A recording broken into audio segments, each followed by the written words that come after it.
భారతదేశం వేగంగా అభివృద్ధి చెందుతోందని,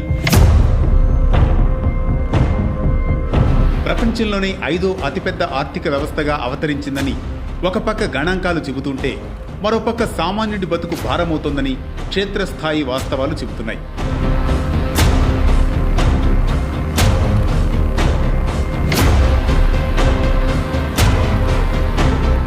ఇటీవల విడుదలైన వరల్డ్ ఇన్ఈక్వాలిటీ రిపోర్ట్ WIR 2026 కొన్ని నిజాల్ని బయటపెట్టింది. ఈ నివేదిక ప్రకారం భారత్ ఒకప్పుడు ప్రపంచంలోనే అత్యంత అసమానతలు ఉన్న దేశాలలో ఒకటిగా నిలిచింది. ఈ నివేదిక సారాంశం ప్రకారం భారత్ ఒక డ్యూయల్ ఎకానమీగా మారుతోంది.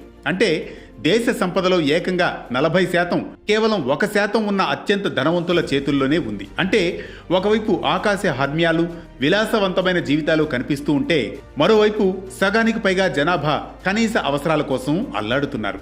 ఈ నివేదికలో ఆందోళన కలిగించే అంశం ఏంటంటే, మధ్యతరగతి ప్రజలు ఆర్థికంగా వెనుకబడిపోతున్నారు. గతంలో మిడిల్ క్లాస్ కుటుంబాలకు ఉండే ఆదాయం ఇప్పుడు పడిపోయింది. దేశ జనాభాలో 40% మధ్యతరగతి ప్రజలే. కానీ వీరి సంపద కేవలం 30%కే పరిమితమైంది. ఇది అభివృద్ధి చెందిన దేశాల్లో 40 నుంచి 45%గా ఉంటుంది. అంటే మన దేశంలో మధ్యతరగతి వారు క్రమంగా పేదరికంలోకి వెళ్లిపోతున్నారని అర్థం. ఒకవైపు AI హబ్లు, సాఫ్ట్వేర్ కంపెనీలతో ఒక వర్గం దూసుకుపోతుంటే, మరోవైపు మురికివాడల్లో ఉండేవారి పరిస్థితి ఎక్కడ వేసిన గొంగళి అక్కడే అన్నట్లుగా ఉంది. మిడిల్ క్లాస్ కుటుంబాల ఆదాయం పెరగకపోవడానికి కారణం కేవలం పని లేకపోవడం కాదు, వనరులు అందుబాటులో లేకపోవడం. ఓపీ జిందాల్ గ్లోబల్ యూనివర్సిటీ అభివృద్ధి చేసిన యాక్సెస్ ఇన్ఈక్వాలిటీ ఇండెక్స్ AEI 2025 నివేదిక 4 A's ద్వారా ఈ పరిస్థితిని వివరించింది. అవి 1 availability, 2 affordability, 3 approachability, 4 appropriateness. 1 availability. Hospital అనే ఒక కనీస సౌకర్యం అందరికీ అందుబాటులో ఉందా లేదా అనేది కీలకం. వాస్తవానికి దేశంలోని అన్ని ప్రధాన నగరాల్లో సూపర్ స్పెషాలిటీ హాస్పిటల్స్ అందుబాటులో ఉన్నాయి. కానీ మారుమూల గ్రామాల్లో చిన్న ప్రైమరీ హెల్త్ కేర్ సెంటర్స్ కూడా తగిన సంఖ్యలో లేవు. అంటే అక్కడ సౌకర్యం అందుబాటులో లేదు అని అర్థం. 2 అఫోర్డబిలిటీ. సౌకర్యం ఉన్నా అది సామాన్యుడి స్తోమతకు తగినట్లుగా ఉందా అనేది ఇక్కడ ముఖ్యం.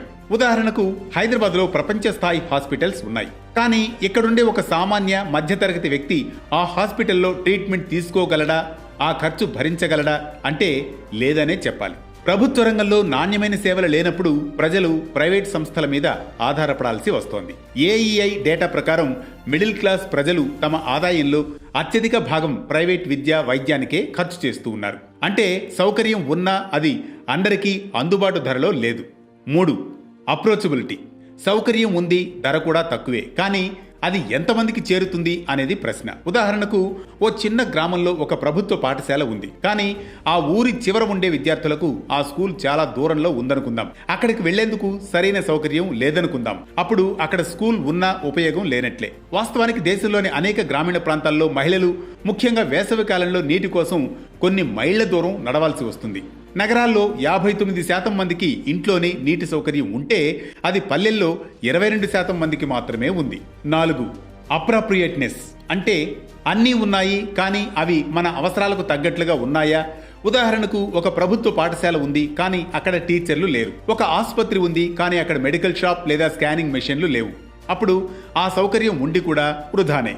ఈ 4 A'లు సరిగ్గా లేకపోతే దాన్ని టైం ట్యాక్స్ అంటారు. ఒక మహిళ నీళ్ల కోసం 2 గంటలు నడిస్తే ఆమె ఆ సమయంలో ఏ పని చేసుకోలేదు. అందుకే మన దేశంలో మహిళా కార్మిక శక్తి భాగస్వామ్యం కేవలం 15.7%గా నమోదైంది. ఒక మధ్యతరగతి వ్యక్తి నాణ్యమైన వైద్యం కోసం ప్రైవేట్ హాస్పిటల్కి వెళితే కష్టపడి పోగు చేసిన రూపాయి క్షణాల్లో మాయమవుతుంది. మరో ముఖ్యమైన నివేదిక యాక్సెస్ ఇండెక్స్ 2025 మనకు అసలు సమస్య ఎక్కడుందో చూపిస్తోంది. ఆంధ్రప్రదేశ్, తెలంగాణ వంటి రాష్ట్రాల్లో మౌలిక సదుపాయాలు బాగున్నాయని మనం అనుకుంటాం. కానీ యాక్సెస్ అవకాశం విషయంలో ఇంకా వివక్ష కొనసాగుతూనే ఉంది. గడిచిన 10 ఏళ్లలో ప్రభుత్వం రోడ్లు, రైల్వేలు వంటి ఫిజికల్ ఇన్ఫ్రాస్ట్రక్చర్ పై పెట్టిన శ్రద్ధ హ్యూమన్ క్యాపిటల్ పై, అంటే మనుషులపై పెట్టలేదని బడ్జెట్ గణాంకాలు చెబుతున్నాయి. విద్యారంగంపై దేశ బడ్జెట్లో కనీసం 6% ఖర్చు చేయాలని ఎప్పటి నుంచో అనుకుంటున్నాం. కానీ అది 4%కే పరిమితమైంది. వైద్యానికి పెట్టే ఖర్చు కేవలం 1.5% లోపే ఉంది. దీనివల్ల ప్రభుత్వ పాఠశాలలు, ఆసుపత్రుల్లో నాణ్యత పెరగడం లేదు. ఫలితంగా సామాన్యుడు అప్పులు చేసి మరీ ప్రైవేట్ సేవల్ని ఆశ్రయించాల్సి వస్తోంది. ఇది మధ్యతరగతిని మరింత పేదరికంలోకి నెట్టేస్తోంది. ఒకప్పుడు మన దేశంలో ధనవంతులకు వెల్త్ ట్యాక్స్ విధించేవారు. కానీ 2015 బడ్జెట్లో దాన్ని రద్దు చేస్తున్నట్లు ప్రకటించారు. అయితే ఆర్థిక అసమానతల్ని తగ్గించాలంటే వెల్త్ ట్యాక్స్ ని మళ్లీ ప్రవేశపెట్టాలని వరల్డ్ ఇన్ఈక్వాలిటీ రిపోర్ట్ WIR 2026 సూచించింది. అత్యంత ధనవంతులపై వెల్త్ ట్యాక్స్ విధిస్తే అది జీడీపీని 0.45% నుండి 1.11% పెంచుతుంది. ఈ నిధులతో ప్రభుత్వ పాఠశాలల్ని కార్పొరేట్ స్థాయిలో తీర్చిదిద్దవచ్చు. ప్రతి పేదవాడికి ఉచితంగా వైద్యం అందించవచ్చు. అభివృద్ధి అంటే కేవలం బిల్డింగ్లు కట్టడం కాదు, ప్రజల జీవన ప్రమాణాలను పెంచడం కూడా. భారతదేశం వికసిత్ భారత్ కావాలంటే కేవలం జీడీపీ పెరిగితే సరిపోదు. మిడిల్ క్లాస్ కుటుంబాల ఆదాయం కూడా పెరగాలి. మానవ వనరులపై భారీగా పెట్టుబడి పెట్టినప్పుడే మధ్యతరగతి మనుగడ సాధ్యమవుతుంది. అప్పుడే దేశం నిజమైన అభివృద్ధిని సాధిస్తుంది.